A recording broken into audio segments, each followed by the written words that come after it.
Las misericordias de Dios se renuevan cada mañana. Su voluntad es buena, agradable y perfecta.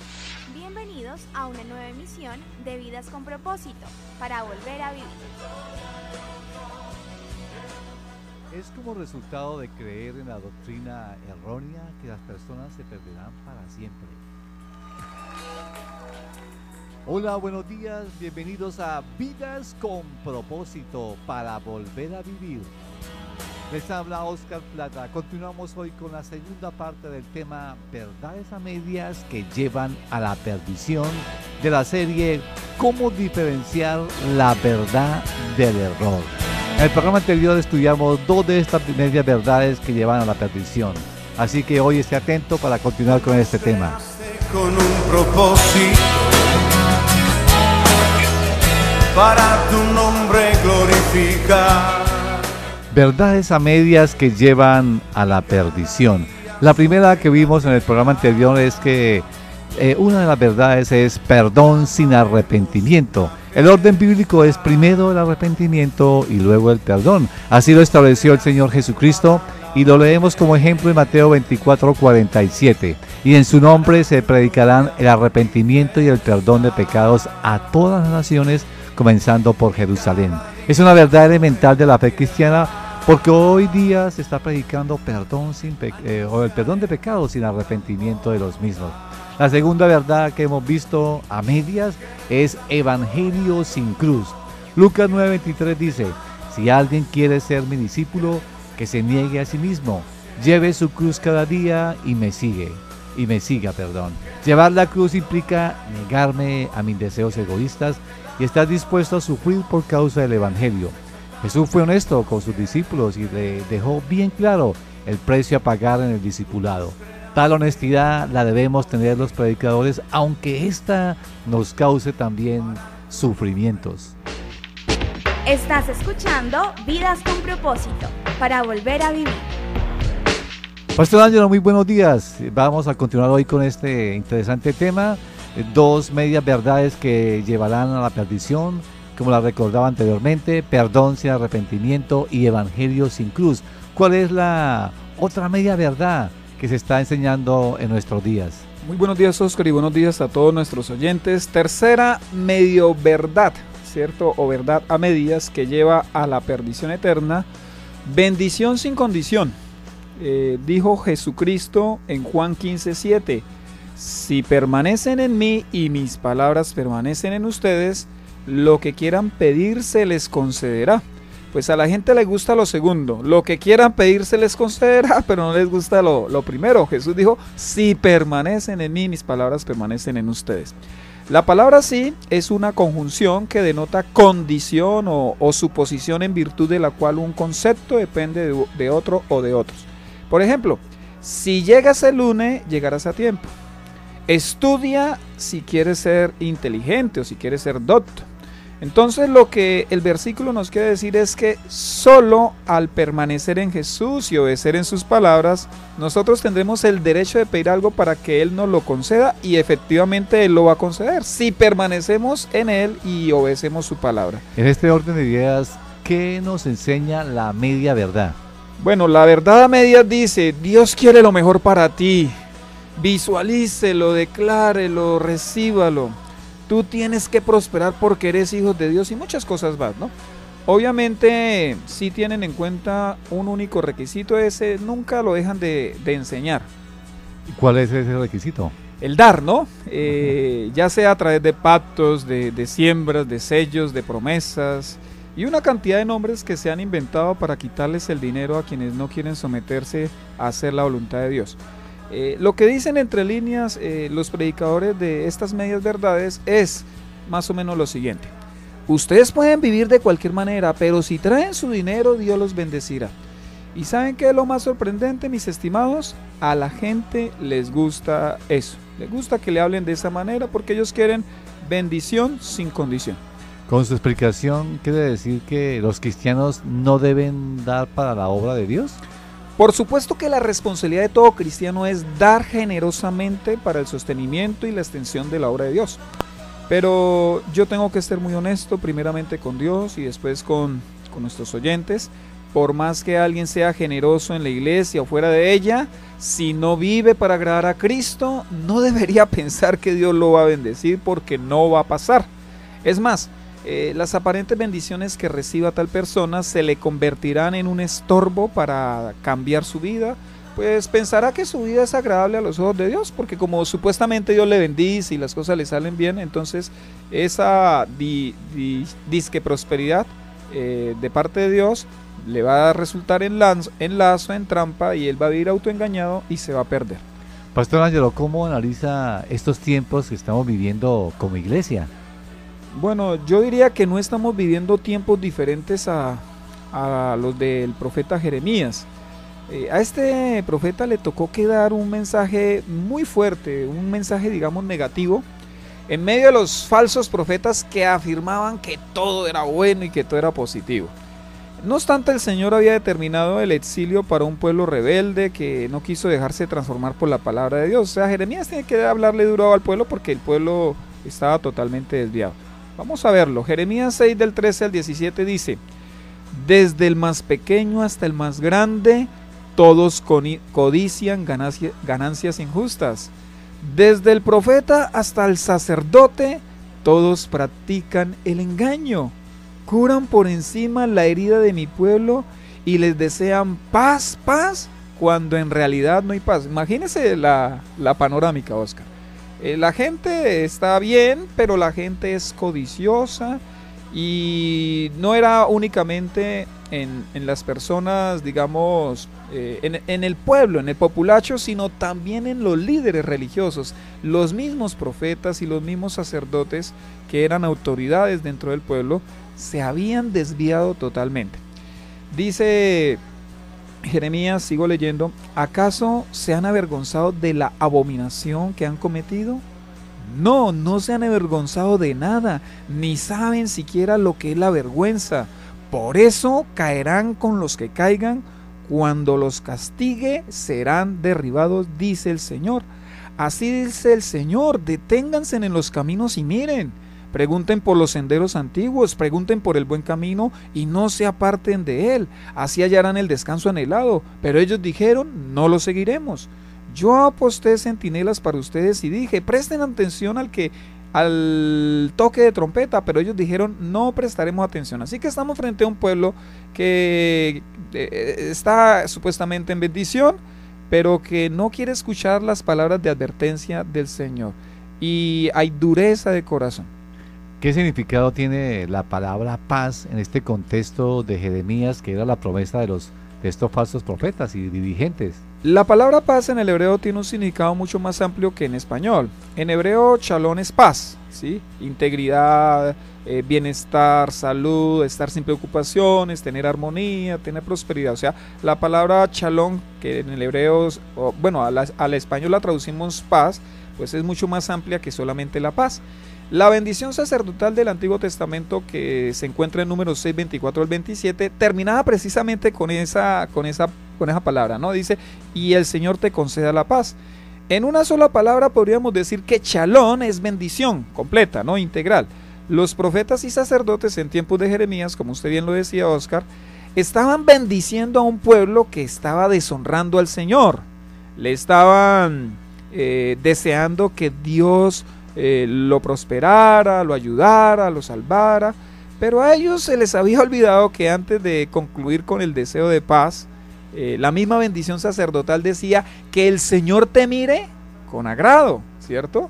O sea que la paz o la bendición de la bendición sacerdotal era producto de que la vida del pueblo de Israel le agradara a Dios. ¿Cómo podía el Señor mirar con agrado a este pueblo de Israel cuando estaba haciendo totalmente lo opuesto que agrada a Dios? Definitivamente Dios no los estaba mirando con agrado, y eso es lo que les está diciendo Jeremías. Si el dar por sí solo no trae la bendición de parte de Dios, podríamos preguntarnos: ¿qué entonces la trae?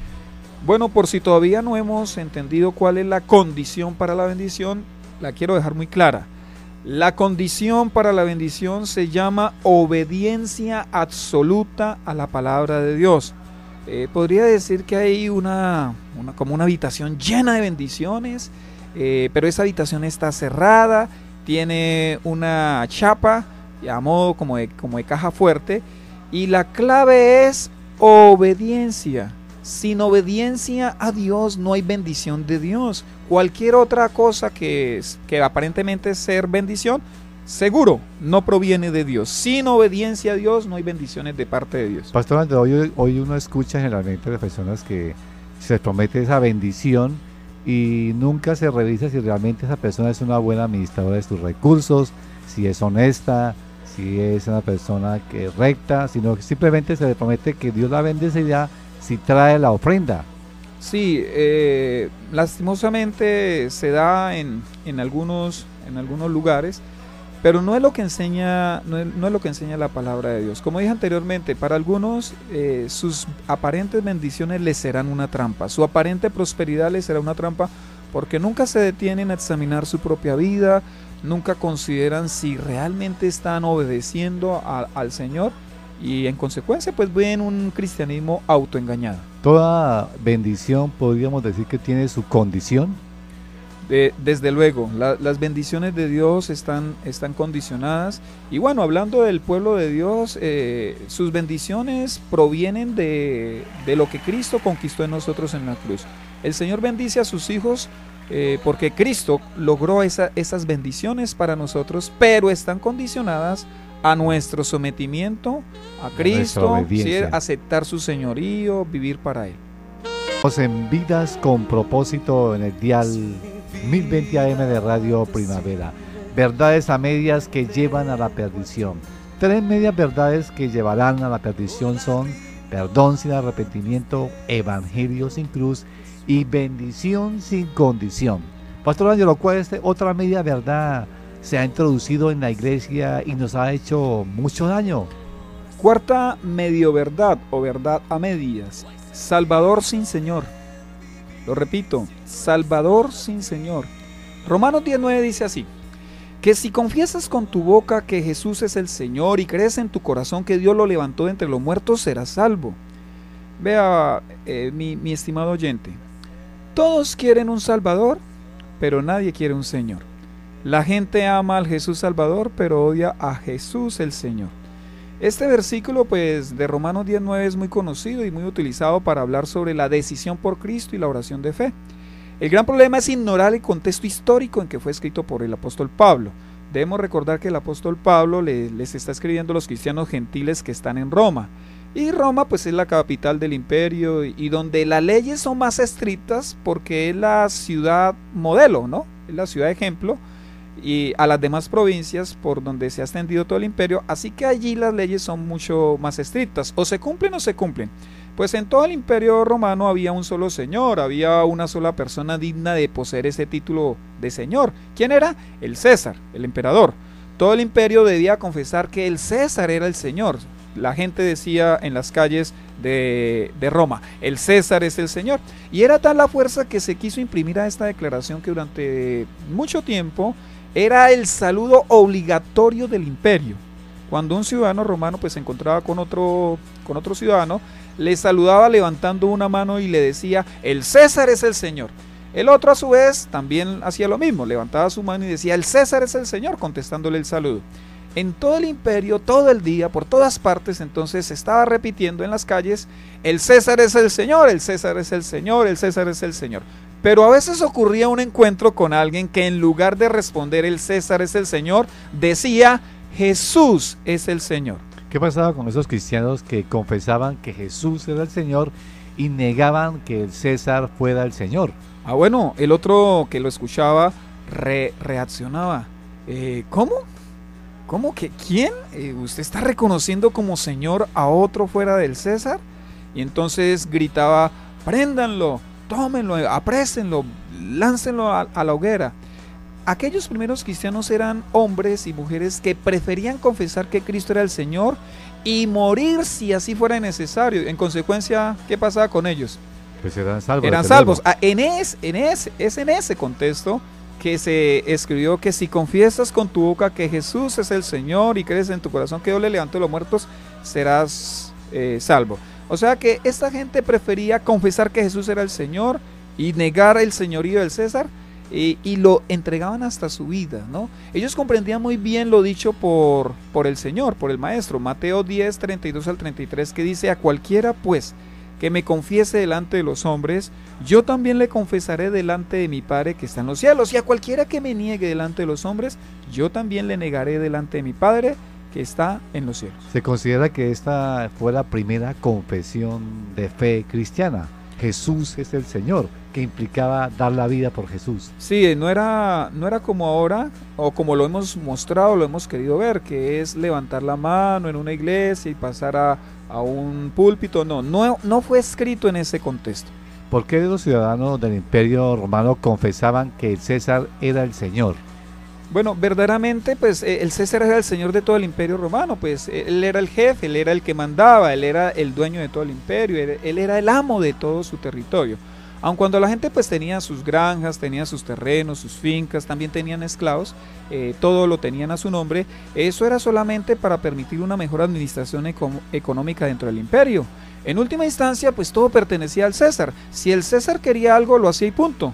Muchas veces el César, por ejemplo, necesitó iluminar el circo romano y para ello pues mandó prenderle fuego a los cristianos que tenía en las cárceles. Decía, bueno, saquen a esos cristianos y préndanlos para que iluminen el circo. Así que era, digámoslo sarcásticamente, era muy divertido en la época de Roma ser cristiano y confesar que Jesús era el Señor. Desde luego que era muy difícil, era entregar la vida por él. ¿Conoce la historia, o usted, Ángelo, conoce dentro de la historia de algún cristiano que haya confesado que Jesucristo es el Señor y de esta manera hubiese sido salvo? Bueno, permítame, les comparto la historia de uno de los mártires de la iglesia, de los cuales muy poco se habla, pero que el Señor mismo lo alabó. Voy a leer Apocalipsis 2:13, dice así: sé dónde vives, allí donde Satanás tiene su trono, sin embargo sigues fiel a mi nombre. No renegaste de tu fe en mí, ni siquiera en los días en que Antipas, mi testigo fiel, sufrió la muerte en esa ciudad donde vive Satanás. Bueno, Flavio Josefo, que es un historiador judío del primer siglo, nos cuenta la historia de quién fue Antipas, el que menciona aquí este versículo. Antipas era un esclavo de una familia de cristianos y una vez estando él en el Coliseo romano, cuando el César se sentó en su trono, todas las personas declararon: el César es el Señor, el César es el Señor, ¿no? Y después se postraron ante él, pero una permaneció de pie. El único que no se postró entre las miles de personas fue Antipas.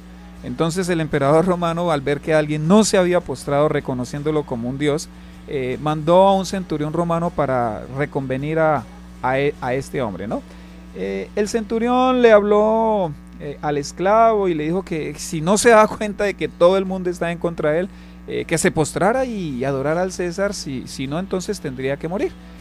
¿Qué le respondió este esclavo? Este esclavo le respondió de la siguiente manera: dígale al emperador que si todo el mundo está contra mí, entonces yo estoy contra todo el mundo.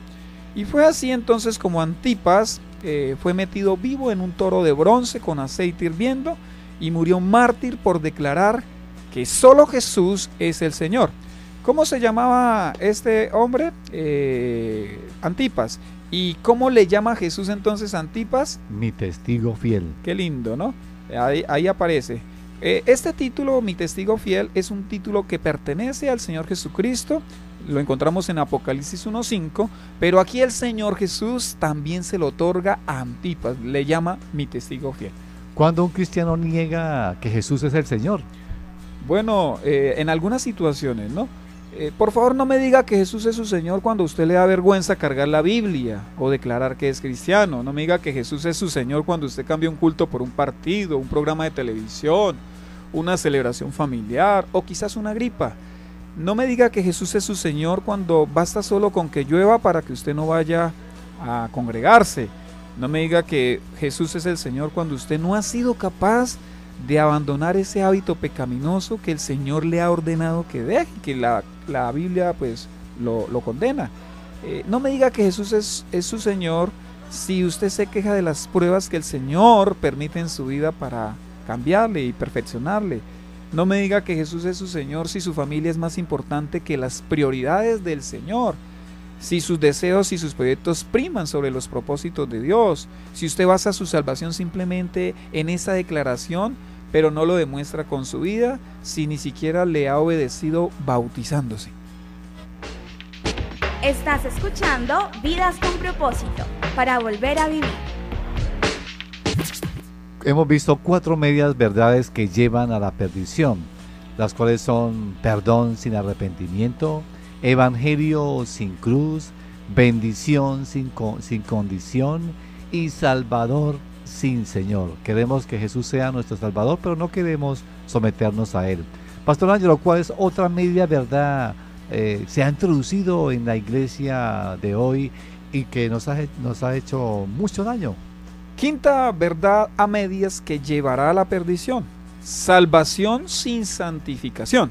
La repito, salvación sin santificación. Hebreos 12:14 dice: busquen la paz con todos y la santidad, sin la cual nadie verá al Señor. Yo creo que hemos malentendido el término salvación. En primera instancia, nosotros debemos entender que la salvación nos mueve de Satanás a Dios, antes que de la tierra al cielo, ¿sí? La salvación es que pertenecía a Satanás, ahora pertenezco a Dios. O sea, pertenecía al reino de las tinieblas, ahora soy del reino de la luz. De la luz, sí. En ese hecho, ahí es donde nosotros experimentamos la salvación, ¿no? La salvación que habla aquí el escritor bíblico, dice: busquen la paz con todos y la santidad, sin la cual nadie verá al Señor. Apunta hacia el estado eterno de los que hemos confiado en Cristo, ¿cierto? Sin la cual nadie verá al Señor. Entonces, en la eternidad, está hablando de la eternidad. ¿Qué se puede ver o resaltar en este versículo de Hebreos 12:14? En este versículo se puede apreciar que tanto la paz como la santidad es algo que se puede buscar, ¿no? Las dos cosas se pueden buscar. Y lo segundo es que es imposible que alguien pueda llegar a ver a Dios sin ser santo. Esta segunda afirmación concuerda con lo que dijo Jesús en las bienaventuranzas. Mateo 5:8 dice: dichosos los de corazón limpio, porque ellos verán a Dios. Y aquí quiero aclarar algo. La palabra santifica a quien se acerque a ella. O sea, si yo me acerco a la palabra me va a santificar. No obstante, hay quienes se sienten incómodos con esta limpieza y tarde que temprano vuelven a su suciedad, ¿no? ¿Quién se siente cómodo con la limpieza? Cuando uno se siente cómodo con la limpieza externa, entonces también se siente cómodo con la limpieza que nos da el Señor. O sea, a nadie le desagrada estar limpio externamente. Si alguien se ha encontrado con el Señor, pues también se sentirá agradado estando limpio en su interior y no va a empezar a ensuciarse. ¿En qué se diferencia un cristiano auténtico de uno que aparenta serlo? Los cristianos que aparentan serlo dicen: yo no peco, pero tengo unas ganas de pecar, ¿sí?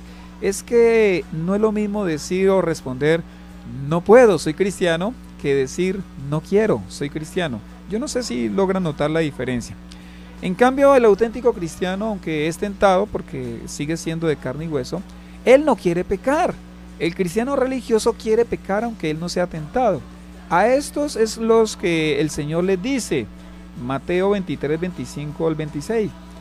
Ay de ustedes, maestros de la ley y fariseos hipócritas, limpian el exterior del vaso y del plato, pero por dentro están llenos de robo y de desenfreno. Fariseo ciego, limpia primero por dentro el vaso y el plato, así quedará limpio también por fuera. O sea que esta santidad de la que estamos hablando es mucho más que algo externo, ¿no? Que algo para aparentar. Es la santidad que proviene del corazón. ¿Y qué de los cristianos que fueron buenos creyentes, pero luego se apartaron y ahora rechazan el evangelio y aún más viven vidas totalmente contrarias a la voluntad de Dios? Bueno, en los cristianos, entre comillas, que militaron en la fe durante meses, años o quizás décadas, pero que, como usted dice, se han vuelto al pecado, entonces se cumple una palabra, porque la palabra también habla de este tipo de cristianos. Segunda de Pedro 2, 20 al 22, dice: si habiendo escapado de la contaminación del mundo por haber conocido a nuestro Señor y Salvador Jesucristo, vuelven a enredarse en ella y son vencidos, terminan en peores condiciones que al principio. Más les hubiera valido no conocer el camino de la justicia que abandonarlo después de haber conocido el santo mandamiento que se les dio. En su caso ha sucedido lo que acertadamente afirman estos proverbios: el perro vuelve a su vómito y la puerca lavada a revolcarse en el lodo. ¿Por qué volvieron atrás esas personas? Según palabras del excelente predicador ya fallecido Adrian Rogers, él dice: porque no dejaron de ser perros ni han dejado de ser puercos, jamás fueron hijos. Eso lo dice Adrian Rogers. O sea, se necesita tener una fe muy grande o estar muy engañado para creer que se es salvo sin tener un compromiso serio con la santidad. Yo no sé con cuál afirmación usted se queda, pero la Biblia es clara que sin la santidad nadie va a ver al Señor. Alguien puede preguntarse, Ángelo, ¿por qué tan radical? ¿Por qué un mensaje como este? ¿Por qué nos habló tan duro el día de hoy? Bueno, no quiero que nuestros oyentes piensen que hay complacencia en herir con un mensaje como ese, pero si nosotros hablamos así, o bueno, si yo lo hago así de esta manera, es porque eso fue lo que el apóstol Pablo les enseñó a Timoteo y a los futuros pastores que predicaran después de él. En 1 Timoteo 4:16 está el mandamiento para los predicadores, para los pastores. Dice: ten cuidado de tu conducta y de tu enseñanza, persevera en todo ello, porque así te salvarás a ti mismo y a los que te escuchen. Este fin de semana, en la comunidad Vida con Propósito de las Asambleas de Dios, el próximo domingo iniciamos una nueva serie para el mes de mayo, Principios Bíblicos del Matrimonio, con el primer tema, indisolubilidad. Dios odia el divorcio. En las reuniones de Piedecuesta a las 8 de la mañana, en nuestra sede ubicada en la carrera séptima 450, recuerden, Piedecuesta, 8 de la mañana, carrera séptima número 450, y en Bucaramanga a las 5 de la tarde en el Colegio Americano, ubicado en la carrera 18 número 1922. Pastor Ángel, una breve degustación de esta nueva serie y de este tema que iniciamos en el mes de mayo. Con mucha preocupación veo que mi país, Colombia, no tiene respeto por el matrimonio. Cuando la Biblia nos enseña que honroso sea el matrimonio, o tengan todos en alta estima el matrimonio, como lo traduce la NBI, yo veo que el país, nuestro país, nuestra nación tiene en poco el matrimonio. La gente no se casa, la gente se va a vivir en unión libre, se fornica, se tienen hijos sin siquiera estar casados y demás. Bueno, hubo una época, la gente también se divorcia, se separa, ¿no? Hubo una época en que en el pueblo de Dios pues sucedió algo similar. En tiempos del profeta Malaquías a los israelitas no les importaba mucho el pacto matrimonial. Su alejamiento de Dios los llevó a la infidelidad sexual, al divorcio y a un posterior recasamiento con mujeres paganas, sin que a ellos les doliera en algo su conciencia. Y lo que es peor, los líderes religiosos fueron los primeros en marcar la pauta. ¿Qué les dijo el Señor? ¿Qué les mandó a decir por medio del profeta Malaquías? Yo odio el divorcio. Y ahí se marca el primer principio fundamental para sostener el matrimonio, la indisolubilidad. Alguien que se separe no puede estar pensando que está haciendo la voluntad de Dios. Para tu nombre glorificar. Apreciado oyente, recuerde que también puede escuchar estos programas en cualquier horario, ingresando a nuestro canal en YouTube, colocando en el buscador de esta página Comunidad Vida con Propósito. Allí usted encontrará muchos de los temas que hemos compartido en este espacio. También, si quiere comunicarse con nosotros, nos puede llamar al teléfono 316-404-3113. 316-404-3113. También nos puede escribir cualquier comentario en el al correo electrónico comunidadvidaconpropósito@gmail.com o en Facebook en el muro de Vidas con Propósito. Gracias por escucharnos. Les deseamos que pasen un día muy feliz.